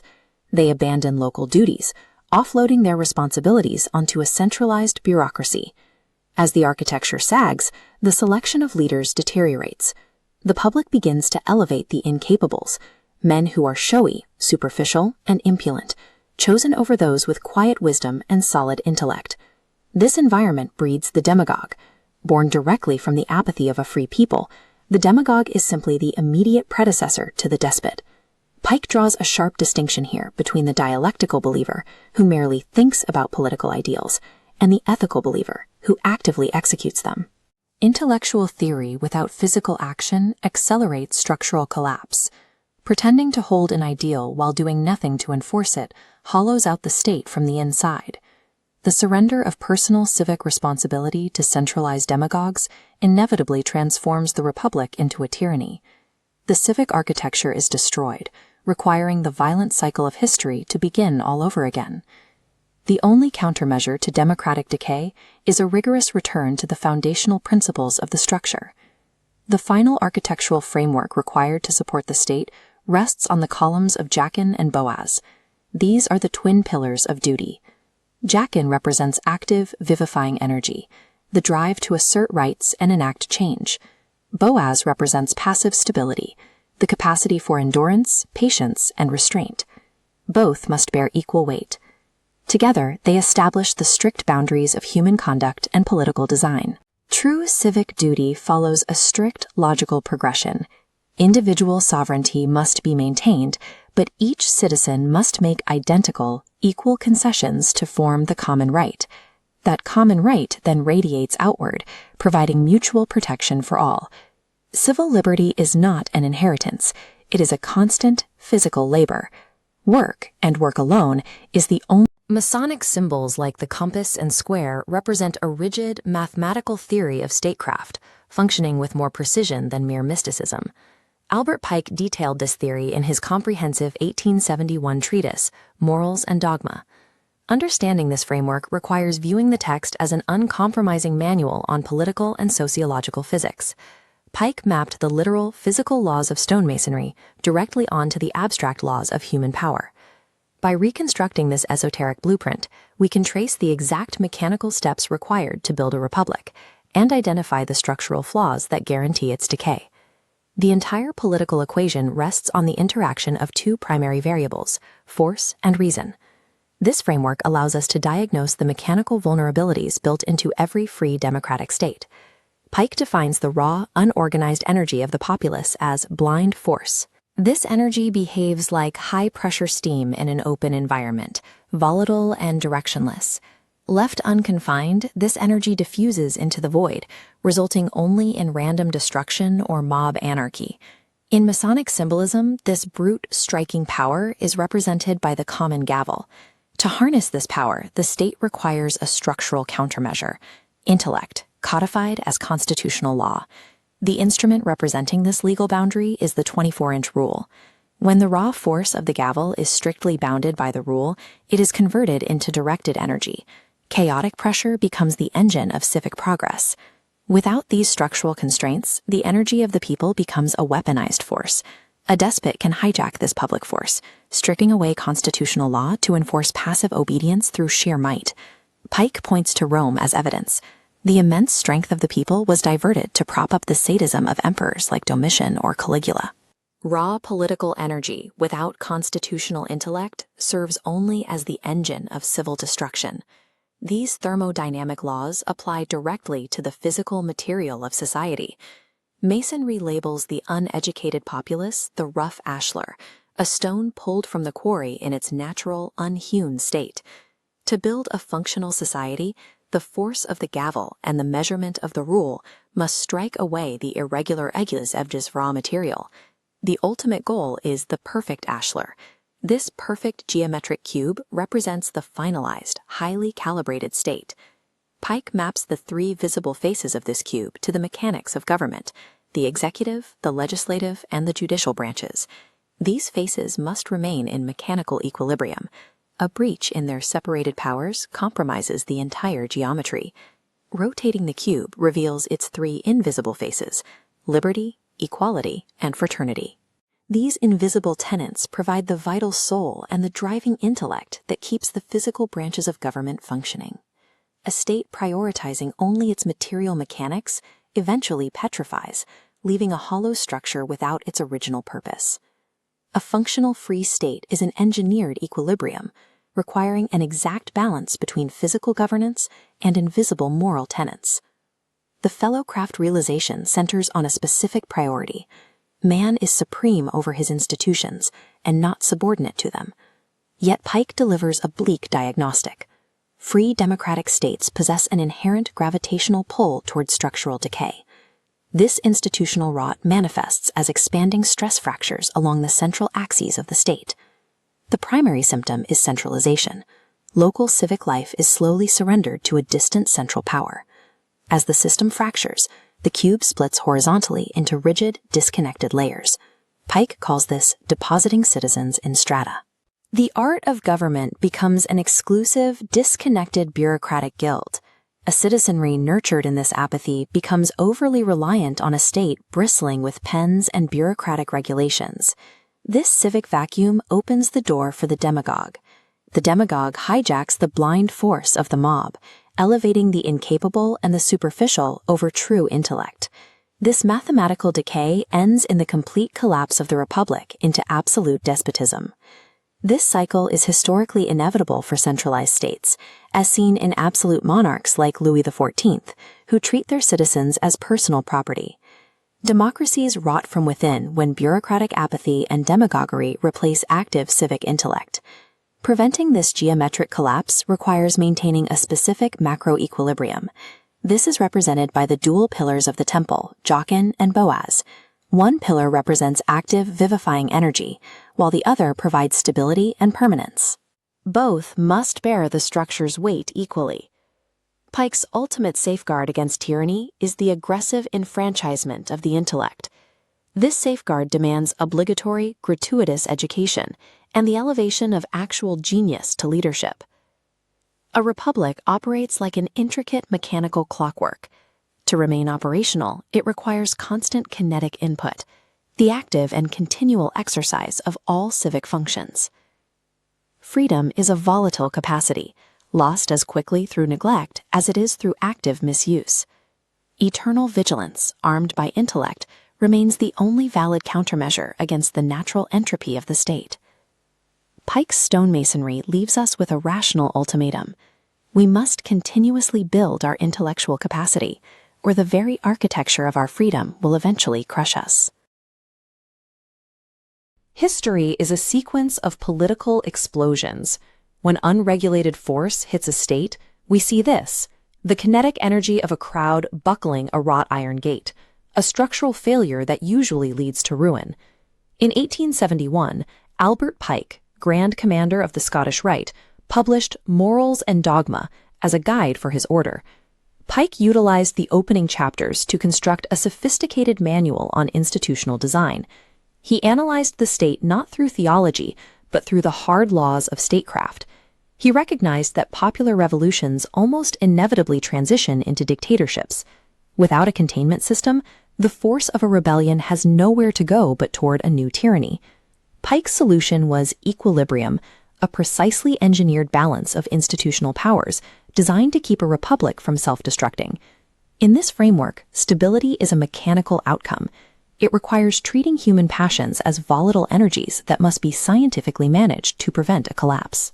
Pike defines public force as the blind power of the masses. Left unconfined, it behaves like high-pressure steam erupting from a ruptured pipe. The Masonic gavel symbolizes this raw, undirected public will. When this force lacks a guiding intellect, its blows meet only the air. It recoils upon itself, producing destruction instead of progress. The necessary countermeasure is the rule, symbolizing the intellect and constitutional law that must bound that public force. In this mechanical collision, the rule provides the rigid boundary. It corrals chaotic energy and gives it a productive direction. Pike terms this unorganized mass of the public the rough ashlar, a stone in its rude and natural state. As intellect applies the rule, the stone is hammered into the perfect ashlar. This symmetrical cube represents the organized, harmonious state. A functioning republic is the engineered product of immense public energy, strictly constrained by the intellect of law. The perfect ashlar functions as a mathematical model of institutional equilibrium. Each face of the cube represents a specific dimension of the state. The three visible faces represent the separation of powers: the executive, the legislative, and the judiciary. The three invisible faces constitute the internal vitality of the state: liberty, equality, and fraternity, the spirit and intellect that hold the physical branches together. This geometric harmony is only possible if the state maintains a balance between opposing institutional forces under a single presiding wisdom. Pike maps this architectural requirement onto the twin columns of the lodge. The column on the right, Jachin, represents active force and executive power. The column on the left, Boaz, represents stability and the permanence of law. Harmony, and the survival of the state, exists exclusively in the tension between these two. If one column overpowers the other, the structure fails. If executive force exceeds the limits of constitutional law, or if the law becomes so rigid it suffocates necessary action, then the republic suffers a total and inevitable collapse. Establishing the perfect ashlar is only the beginning. Free governments are perpetually susceptible to the entropy of human nature. Pike's historical analysis shows that the decay from a republic into an empire follows a repeatable sequence. We see it in the progression from Marius and Sulla to the transition of Rome into the reign of the Neros. This sequence culminates in a specific phase of tyranny, a state defined by the atrocious baseness of its rulers. The first vector of decay is the demagogue. Pike warned that democracies inherently tend to promote the superficial and the incapable over men of large intellect. The process accelerates through the weaponization of political office, where positions are handed out as spoils for partisan loyalty. Pike describes this as an institutional leprosy. It rots the state by creating an abject dependence on the ruling faction. This corruption physically manifests in the suffering of the individual and the collapse of the common good. The second and fatal vector is centralization. As the central power strips local parishes and communities of their autonomy, the citizens lose the capacity for self-governance. At this stage, the public force has been completely hijacked by a bloated central hub. The republic is functionally dead. A public dependent on centralized authority for its daily management has already been prepared for slavery. If constitutional architecture and separated powers cannot stop the demagogue, what is the ultimate failsafe for the state? Pike argues that knowing the formulas of governance is useless without the ethical backbone to execute them. Wisdom must accompany knowledge. The state cannot outsource its virtue to a governing caste. The individual citizen must retain absolute moral and political sovereignty over themselves. In a healthy state, power is decentralized across a grid of capable citizens. This is the role of the square and compass.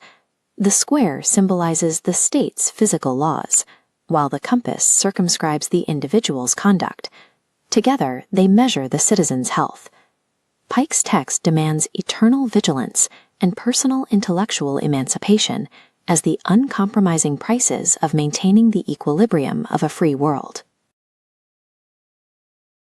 Albert Pike's 1871 text, Morals and Dogma, is a rigorous 19th century treatise on the physics of political power. Stripped of its secret society mythology, it functions as a response to a post-Enlightenment world. Pike was addressing a specific political paradox. The Enlightenment established that man is supreme over institutions, yet history is a record of free people repeatedly voting themselves back into tyranny. Pike encoded a functional blueprint for statecraft into the physical tools and geometry of stonemasonry. This geometric model maps the mechanical relationship between populace force, constitutional law, and the structural decay of democratic republics. Within this framework, esoteric symbolism serves as a map for the mechanics of human governance. These are the heavy, physical tools of the masonry trade. Pike uses these artifacts to establish a tangible vocabulary for his political theory. The rough ashlar represents the baseline state of a populace, a rude, unorganized, and chaotic mass of individuals. The common gavel is the kinetic energy of this populace, the raw, collective force of the people. Pike views unregulated public force as unconfined steam or gunpowder burned in the open air. It expands blindly. Lacking direction, this force strikes only the air, eventually recoiling upon itself and bruising the very people who generate it. This aimless energy is the exact power source tyrants harness to build their empires. A populace driven by immediate want and misery is easily weaponized into a brute force that acts against its own long-term interests. Without an organizing principle, raw populace energy is structurally incapable of building lasting institutions. Political force is ethically neutral. Without the constraint of design, the energy of the masses will construct its own subjugation. Progress requires a second variable, intellect, manifested politically as law. The 24-inch rule symbolizes measurement, limitation, and legal order. Pike references the ancient Egyptian kings who subdivided the flooding Nile into specific canals. These channels ensured the water fertilized the land rather than destroying it. In a modern state, the constitution and institutional branches act as these canals for the public will. If the rule of law is breached, the public force behaves like a broken steam hammer, crushing its own machinery. Liberty is the equilibrium of raw force constrained by the rule of law. When force is properly measured and hammered by law, the unorganized mass transforms into the perfect ashlar. This cube is a macro model of a symmetrical, efficient state where power is properly distributed. The three visible faces represent the functional departments of government: the executive, which executes the laws, the legislative, which makes them, and the judiciary, which interprets them. These structural phases interact to manage the legal relationship between the citizen and the state. This structural geometry is inert without an animating spirit. The hidden faces of the cube represent the state's vital spirit: liberty, equality, and fraternity. In this system, equality signifies equal opportunity and equal weight of vote. Fraternity is the mutual protection of every citizen by all citizens. A republic fails if it possesses the structural mechanics of the visible faces, but loses the ideological soul of the hidden ones. Free societies are fragile. Like biological organisms, they tend toward decay. The ruins of the Roman Forum serve as a reminder that robust political architectures can collapse from within. Without an active meritocracy, the perfect ashlar fractures. The geometry of the republic degrades along two specific pathways: demagoguery and centralization. In the first pathway, the electorate becomes susceptible to an inexhaustible flow of babble, mistaking rhetoric for competence. When public offices are treated as partisan spoils rather than meritocratic trusts, the structural faces of the cube begin to fail. The second pathway is centralization. As free states grow powerful, their citizens often become apathetic. Pike warned that when a central government manages trivial local affairs, down to the repair of parish belfries, and begins feeding the populace, the people are being nurtured into imbecility. This bureaucratic bloat turns government into an exclusive guild, distancing it from the people. These paths eventually converge. A public made apathetic by centralization and inflamed by demagogues is ready to welcome a despot. The collapse of a republic results from the internal abdication of intellect, allowing the state to slide back into the unhewn stone of tyranny. The final framework for the state is found in the twin pillars of the temple, which hold the republic in equilibrium. Jachin represents the kinetic energy of the gavel, the constant push for progress and action. Boaz represents the structural stability of the 24-inch rule, the constitution that prevents action from becoming chaos. A republic is not a self-sustaining machine. It requires constant, active pressure from both pillars to remain suspended. Eternal vigilance is the actual physical workload required by every citizen to maintain this tension. Pike's Morals and Dogma describes freedom as an engineered state of equilibrium. The moment intellectual effort ceases, the republic begins its descent back into the dust. Albert Pike published Morals and Dogma in 1871. Forget the modern conspiracy theories surrounding it. Read the text as it was actually written, as the work of a 19th-century political philosopher. Pike constructed a dense, systemic treatise on epistemology, the mechanics of natural law, and the strict engineering required to maintain a free state. At the base of his political theory is a paradox. The public possesses an immense, innate capacity for action, a collective, volatile energy he terms the force of the people. When this physical power operates without intellectual regulation, it is entirely destructive. Pike compares it to high-pressure steam rupturing its own boiler, or a blinded cyclops swinging a hammer at random. Throughout history, this unguided power reliably devolves into chaotic mob violence, or is harnessed by a dictator to build the fortifications of a tyranny.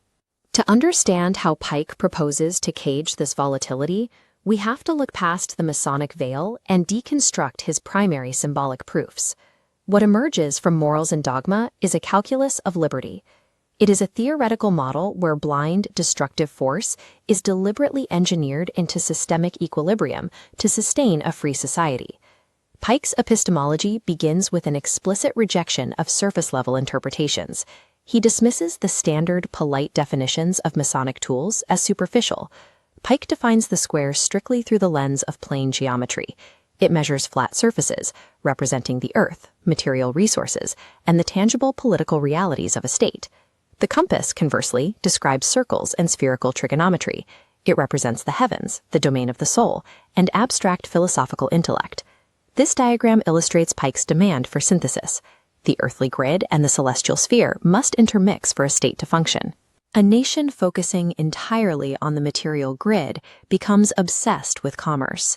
Its citizens are demoralized by greed, and the state petrifies into rigid bureaucratic dogma. A society focused purely on the abstract compass is equally flawed. High-minded philosophical theories cannot alleviate the actual physical misery of the working populace. True political stability requires both. A governing body must actively pursue material advancement while cultivating intellectual philosophy. Otherwise, the resulting imbalance causes the state to collapse into tyranny. Pike translates this required balance into the physical tools of the stonemason, starting with the rough ashlar, an unhewn stone fresh from the quarry. This is his symbol for the unorganized mass of the people.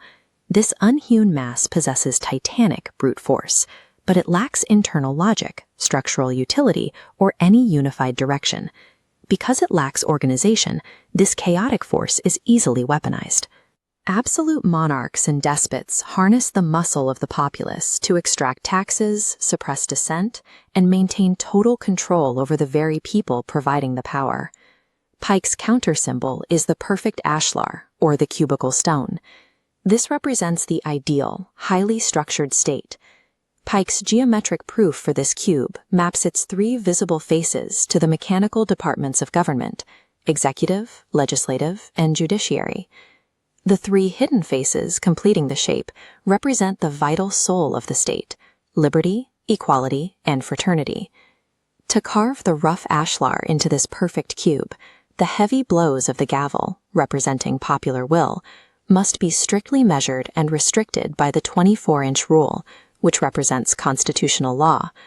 A functioning republic does not occur in nature.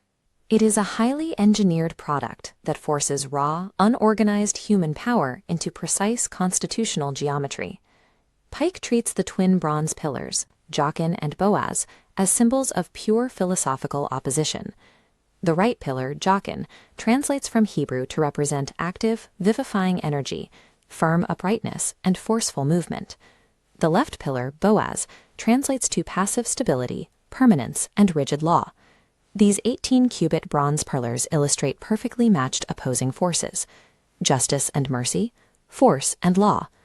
Pike's rule of equilibrium dictates these dualities must be perfectly balanced by a single overriding mechanism of intellect, holding the scales steady. When this equilibrium fails, one pillar overpowers the other. Necessary force turns into unchecked mob violence, or necessary law petrifies into stagnant oppression. Without an active, presiding wisdom holding the scales of statecraft in perfect tension, any political system inevitably collapses. In his second chapter, Pike turns his focus to how these perfectly engineered democratic governments rot from the inside out. He identifies the rhetorical demagogue as the first major vector of decay. This is the politician who replaces tangible action with inexhaustible, empty speech. The demagogue uses factional rhetoric to hijack the unorganized force of the public.